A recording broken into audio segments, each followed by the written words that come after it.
به نام خداوند بخشنده مهربان. سلام دوستانی عزیز و همراهان گرامی، فرزانه هستم. از اینکه باز هم مثل همیشه با ما هستید در پرواز اندیشه جهان سپاس.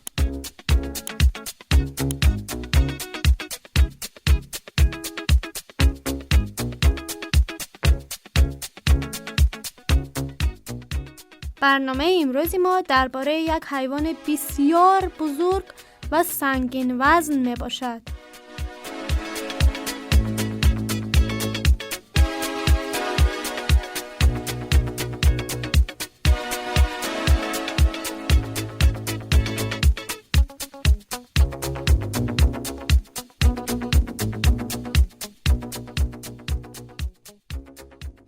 متاسفانه این حیوان بزرگ کم کم در حال نابود شدن است.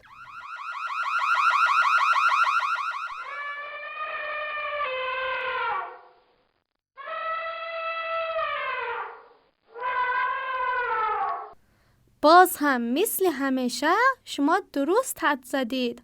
آن حیوان فیل است. حقایقی درباره فیل‌ها وجود دارد که شاید تا به حال نشنیده باشید. همراه من بیایید تا دانستنی‌های امروز را بشنوید.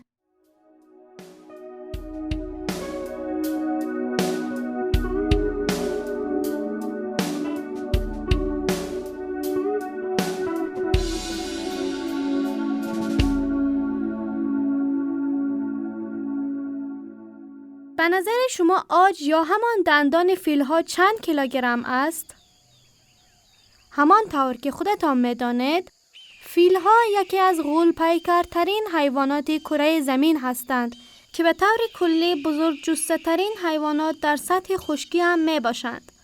این حیوانات وزنین دارای عاج‌های سنگین وزنی هستند. وزن عاج این حیوانات می‌تواند تا 200 کیلوگرم نیز برسد. می‌دانید بزرگترین فیل در کجا است؟ بزرگترین فیل جهان یک فیل آفریقایی است که 12 تن است.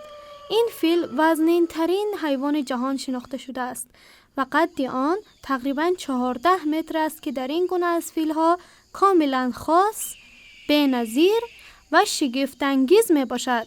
همچنین جالب است بدانید که فیل‌ها دارای بیش از 40,000 موشک هستند. به نظر شما فیل‌ها تا چند سال عمر می‌کنند؟ برعکس اعتقاد بعضی از انسان‌ها که فیل‌ها می‌توانند با وزن زیاد نسبت به دیگر حیوان‌ها زودتر بمیرند، جالب است بدانید که عمر فیل‌ها در شرایط مناسب بین 60 تا 70 سال است. این سن و سال نسبت به دیگر حیوانات خیلی زیادتر است. فیل‌ها روزانه چند ساعت خواب می‌روند؟ یکی دیگر از حقایق جالبی که می‌توان در مورد فیل‌ها گفت این است که فیل‌ها حیواناتی هستند که روزانه فقط 2 تا 3 ساعت خواب می‌روند که بسیار عجیب است. جمعیت تمام فیل‌ها بر روی کره زمین 650,000 عدد تخمین زده شده است. فیل نماد فرهنگ بعضی از دولت‌ها مانند هندوستان، تایلند و دیگر دولت‌های جنوب شرقی آسیا هستند. یکی دیگر از حقایق جالب در رابطه با فیل‌ها این است که با وزن زیادشان شناگران بسیار خوبی هستند. از همه جالبتر این که گیل یک ضد آفتاب برای پوست فیل است. یعنی خودشان را در گیل کثیف می‌کنند تا از نور و تابش آفتاب در امان بمانند. خرطوم فیل‌ها نیز بسیار شگفت‌انگیز است. وزن این عضو از بدن فیل حدود 180 کیلوگرم است و با این حال فیل می‌تواند با خرطوم خود میده‌ترین دانه‌ها را از زمین بردارد، حتی دانه برنج را.